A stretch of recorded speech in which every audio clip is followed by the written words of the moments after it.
What's up, guys? Welcome back to JB Reviews. A lot of people talk trash about this truck. When Ford first came out with the EcoBoost, people were trashing this powertrain. So this is the first gen V6 twin turbo engine. Now, I want you guys to guess in the comment section, I'm not gonna tell you right now, what year and how many miles do you think is on this truck? So Enrique, what you got here? Did an engine on this. You did an engine on this? Now, I don't want you to tell how many miles on it yet. But this is a first gen EcoBoost, right? Yes. What year is it? This is a 2013. 2013. Now, you just did an engine on it a couple days ago. Yeah. And you just pretty much finished up today. Yeah. Okay. So where's the old one at? It's right here. Oh, okay, right here? Yep. So this is the old block. Actually has in block here.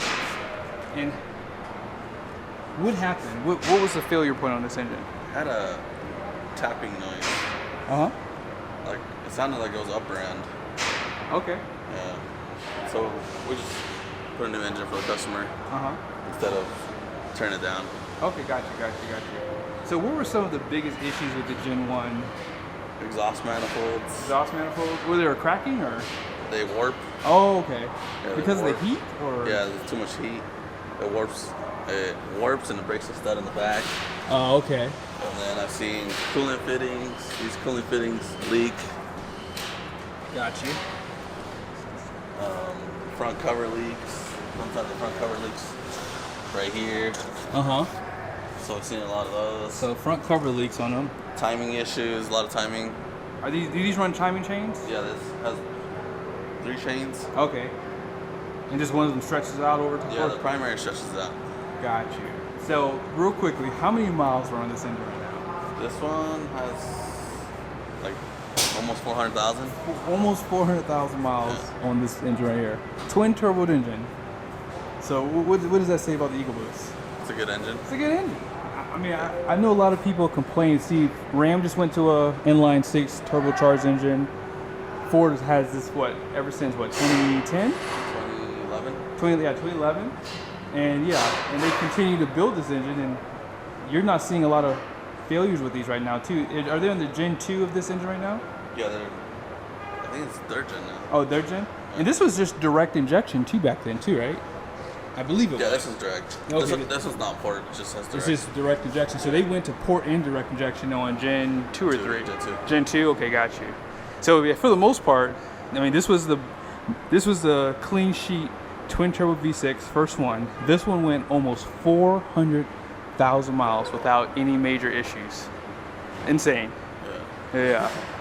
And you said right now you haven't seen any 21 and later. Yeah, I haven't seen no cam phaser rattles on the new ones. I hardly see them in the shop. Wow. On the new ones. Yeah, I just missed you with the cab off on this one too. You just put the cab back on the truck too. Yeah. Yeah. So is that a reman engine in there? Yeah, it's reman. Okay, got you. So it's all built from the top bottom. Yeah. Yeah. And then it comes with a warranty too. Yeah, 3-year. 3-year unlimited mile warranty. 2-year unlimited. So whoever has this truck, all they got to do is just get it, drive it. You know. Now, do they want to do any extra maintenance, or do you recommend any extra maintenance that someone's going to be doing? I recommend some maintenances on this one.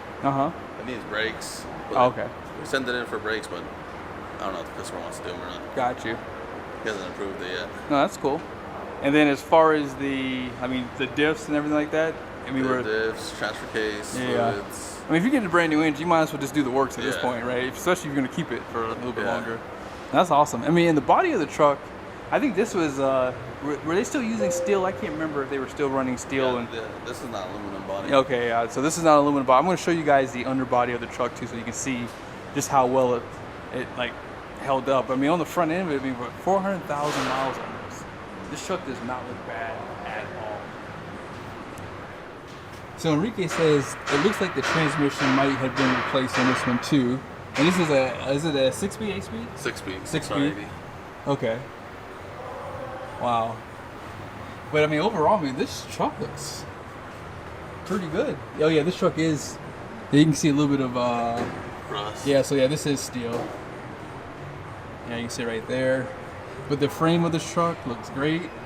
Exhaust. I mean, everything looks pretty nice. 400,000? Yeah. That's good. Yeah, I mean, if you take care of your truck, as this customer has, you can obviously see that they've taken care of this thing. I mean, even, do the power to pull running boards still work? Yeah. Really? Okay. Yeah, they still work. Do you guys ever recommend like re-greasing these over the course of time, or? Yeah, I recommend re-greasing right here, these hinges. Uh-huh. Okay. The ones over here too. Oh, okay, gotcha. There's the motor right here. Okay. Even though Oh yeah, that's the one's all rusted out. Yeah, that's the original motor right there too. Yeah, this truck, if you take care of it, they can go 200,000-300,000 miles, and that's with forced induction too. 2 turbos, 400,000 miles. Yeah, like I said, there's just a few, surface rust on the frame, on the body of the truck, but overall, I mean, it's still this truck probably has another few 100,000 miles to go, right? Yeah. 100%. Better than buying a new vehicle right now. Oh my gosh, I know. You're not lying, 100%. Yeah, if you're looking to trade in, I mean, these probably are the best ones because they just were built a little bit better. And this is a first generation EcoBoost with the 6-speed transmission, excuse me. A lot of people throw shade at twin-turboed V6 engines in trucks. Here's my opinion. They have their place in the marketplace. Not everybody wants a loud V8. I think personally, I wish there were better options because the options that we have now for V8s are just so outdated that twin-turbo V6s just seem better, especially for the Ram side of the house. The 5.7 liter Hemi hasn't been updated in years. Same thing goes for the 6.4 liter and even Ford's 5 liter Coyote. Even though it's in its 3rd generation, it's still outdated compared to the turbocharged engines. Now, I have this article I want to read to you guys. I'm not going to read the whole thing to you, but it's some history around turbochargers. So, a guy by the last name Daimler, because I can't say his first name, and Rudolf Diesel, two of the first true players in the field of engine development, worked on ways to increase power output while reducing fuel consumption in their engines. Daimler tinkered with a gear-driven pump for forced air induction as early as 1885. So this is not new technology. So you have to keep that in mind to really understand why people have this thought about turbocharged engines not lasting long. Now it says here, however, it wasn't until 1905 that turbochargers began to take shape. When Swiss engineer Alfred Bucci, head of diesel engine research at Gebrüder received a patent for a compressor driven by exhaust gases that forced air into a diesel engine to increase power output. It took Alfred until 1925 to get the first successful exhaust gas turbocharging system effectively applied to an engine, getting a power increase in excess of 40%. That is big, especially for that time. These early units were referred to as turbochargers. At the time, all forced induction devices were classified as superchargers. A lot of the early advancement was hindered by the metal and bearing technology that was available. See that right there? Let's say that one more time. A lot of the early advancement was hindered by the metal and bearing technology that was available. The materials were unable to withstand the tremendous amount of heat and forces exerted on them. As better metals became available for turbochargers, the devices were initially applied on large marine diesel engines. 2 German passenger liners, the Danzig and the, I can't say that word, were the first vehicles to be outfitted with turbochargers. So here's what I'll tell you. Think about today, how much oil has advanced, how much fuel has advanced over the course of time. And when you think about the fact that metals weren't as good as they are today, even the fact that we have better technology, this is why turbocharged engines can actually go 500,000 miles without really having any major issues. And I want to say that engine probably could have gone a little bit longer, but there was a noise inside, so they decided to get that engine replaced. And therefore, that's why it was in the shop. So the truck was still running.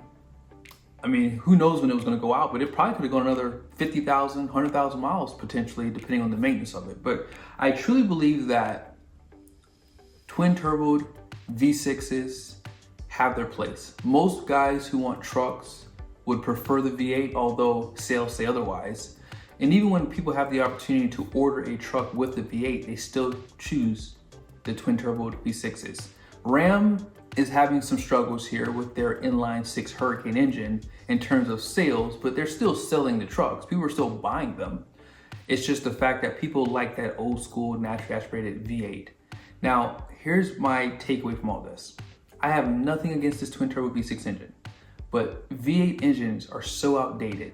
They have spent little to no money really developing better engines, except for the sports cars. Obviously, if you think about the Corvette, the Z06 now has the flat plane crank LT6 engine, and it's definitely one of those marvels because it has the most horsepower with no forced induction added to it. Now, obviously, they do have another one coming out, the LT7, that has the twin turbochargers on there, and that's gonna make upwards of 1,000 horsepower. But yes, if you take care of your truck, if you do the maintenance on it, I think oil changes is definitely key, and then really allowing those turbos to cool down is key too, to seeing a really long lifespan out of the turbos and the engine. So yes, if you are looking at the twin turbo engines, they can run high miles, and that truck is proof of it.